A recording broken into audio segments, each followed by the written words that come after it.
In the annals of history, some child predators faced executions so brutal they sent shockwaves through society. These weren't just punishments, they were warnings, terrifying examples of justice taken to the extreme. Brace yourself, because in those days, punishments knew no bounds. Today, we look at the child abusers who have had the most horrific executions in human history. Jeil de Ass.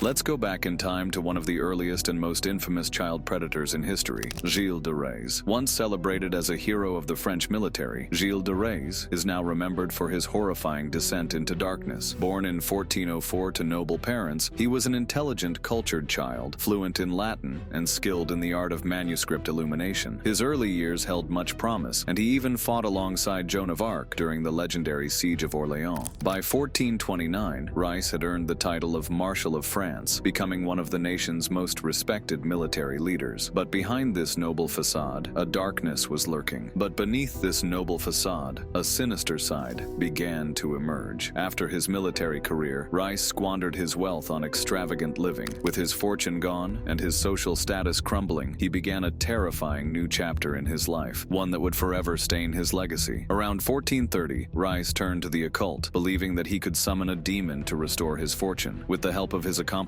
he abducted and tortured children, believing their sacrifice would bring him power. He often targeted young boys, subjecting them to horrific acts of abuse before finally killing them. His method was brutal. The victims would be stripped, hung from hooks, and tortured in unimaginable ways. Some were killed with a short sword, others dismembered, and their bodies either cremated or discarded. It wasn't until 1440, when Rice murdered a cleric, that his gruesome acts came to light. The Bishop of Nantes launched an investigation, which led to the discovery of at least 40 bodies and an entire network of young victims. Rice was arrested and quickly confessed to his crimes, admitting to killing as many as 600 children. His trial was swift, and on October 26, 1440, he was sentenced to death by hanging and burning at the age of 36. Jeil de Ass' shocking transformation from a war hero to a cold-blooded murderer is a chilling tale of the dark side of human nature. His crimes, steeped in ritualistic horror, continue to haunt history, leaving an indelible mark on the past. If you think his punishment was horrible, wait until you see this next case.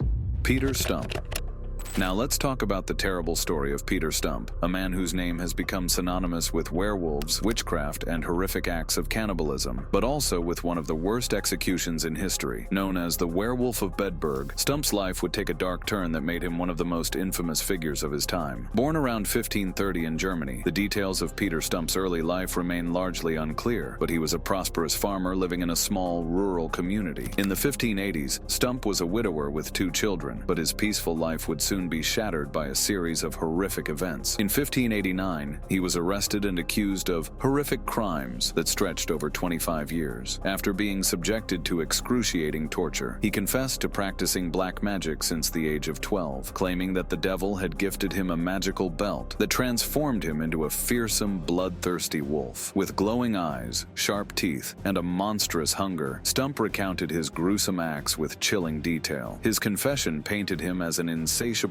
predator, one who feasted on the flesh of goats, lambs, and women, and most horrifyingly, children. He claimed to have killed and consumed 14 children and 2 pregnant women, even describing the hearts of his victims as dainty morsels. The horror didn't end there. It was revealed that Stump had a disturbing and relationship with his own daughter, Beale, who was also sentenced to die alongside him. His horrific lust knew no bounds, as he even confessed to coupling with a succubus sent by the devil himself. The details of his monstrous crimes shocked the local community, and in 1589, the authorities made an example of him with a brutal execution. Stump was tortured on a wheel, his flesh torn from his body with red-hot pincers, his limbs broken, and then he was beheaded before his body was burned. His daughter and mistress were also killed and burned, and to serve as a grotesque reminder of his crimes, his severed head was placed on display for all to see. The tale of Peter Stump continues to haunt the annals of history, a reminder of the darkness that can lurk behind even the most ordinary of lives. The next case is Hajj Muhammad MWI, and his execution matches his crimes. In the early 1900s, Marrakech was haunted by a horror mystery, the sudden and unexplained disappearances of young women. At the heart of these shocking events was Hajj Muhammad MWI, a local shoemaker and public writer who lived a double life as a brutal serial killer. killer. Known as the Marrakech Arch Killer, MWI lured his victims into his shop under the guise of offering help with writing letters. There, he drugged them, stole their belongings, and committed horrific acts before ending their lives. The bodies of his victims were decapitated and buried under his shop or in his garden, hidden from the prying eyes of the city. The truth behind the disappearances was revealed in 1906 when MWI's accomplice, a 70-year-old woman named Anna, was tortured into confessing. She revealed the full extent of the murders, describing how MWI drugged the girls with wine before beheading them. The authorities quickly arrested the shoemaker, who also admitted to his crimes. In total, he was said to have killed 36 women, though the exact number may never be known. While there is no definitive evidence of rape, it is highly likely. MWI's punishment was equally horrifying. Initially sentenced to crucifixion, foreign officials in Morocco intervened, deeming the method too brutal. Instead, MWI was subjected to daily torture in the town square, where he was whipped publicly, his cries echoing through the streets. To prolong his suffering, the jailers used vinegar and oil on his wounds, ensuring he didn't die too quickly. Finally, on June 11, 1906, MWI faced his final execution. He was walled up alive. As the crowd watched, he was sealed inside a tomb-like wall, screaming for mercy. Days passed before his agonizing cries faded, and MWI was left to die in one of the most horrific executions in Moroccan history. Intense hatred has a way of driving people to unthinkable actions, and this next case is the ultimate example to it. Daimos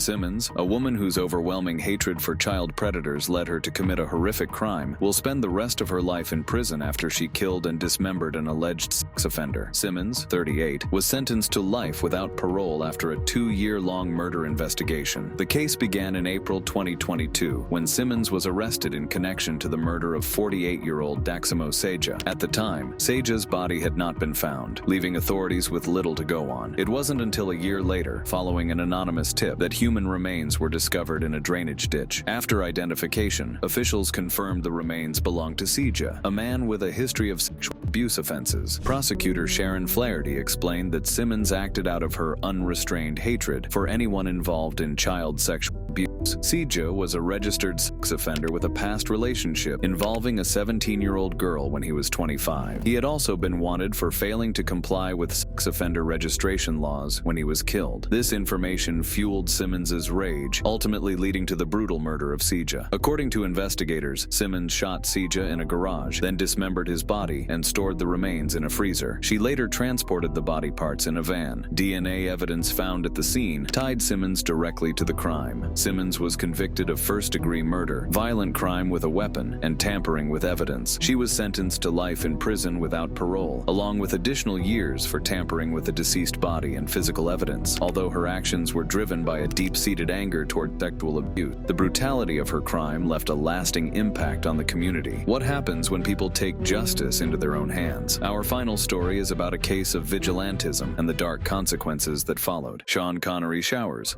James Lewis Spencer III, a 24-year-old man from Houston, has been charged with murder after allegedly targeting and killing a registered sex offender, 37-year-old Sean Connery Showers. Spencer's actions, driven by his belief that law enforcement wasn't doing enough to handle pedophiles, have sparked outrage and questions about vigilantism. The crime unfolded on the morning of May 29, 2023, when a passerby discovered Showers' lifeless body in a ditch on Northwood Street. Surveillance footage showed a car pulling up at 3:50 a.m., and within moments, multiple gunshots rang out. The car sped away, leaving behind only the body of Showers, whose phone was discovered under his lifeless form. Investigators later determined that Showers had been in communication with Spencer through the Kik app, a social media platform. Their messages, which were sexual in nature, suggested they were meeting at Monty Beach Park for an encounter. What makes the case even more creepy is the fact that Spencer allegedly posed as a minor in these conversations. Showers, who had a disturbing criminal history, had pleaded guilty in 2009 to possession of child pornography and had been sentenced to 30 months in prison. He was also required to register as a sex offender for life. In 2019, he was jailed again for failing to comply with sex offender registration law. These factors, along with Spencer's belief that authorities were not doing enough to stop sex offenders, appear to have motivated the murder. Spencer had allegedly voiced his frustration with the justice system, claiming that if the police wouldn't take action, he would. As authorities dig deeper into Spencer's past, past, they are investigating whether he was involved in other cases. Despite the abhorrent nature of the crime, prosecutors remind us that no one, regardless of their past, should be taken out of the justice system by vigilantes. Spencer remains in custody, and his case is under close scrutiny. If you enjoyed this video, don't forget to subscribe and like it. If you'd like to delve deeper into similar content, click on the videos displayed on your screen. Each of them offers more captivating stories and insights that you won't want to miss. Thank you for watching this video, and we look forward to seeing you in the next one.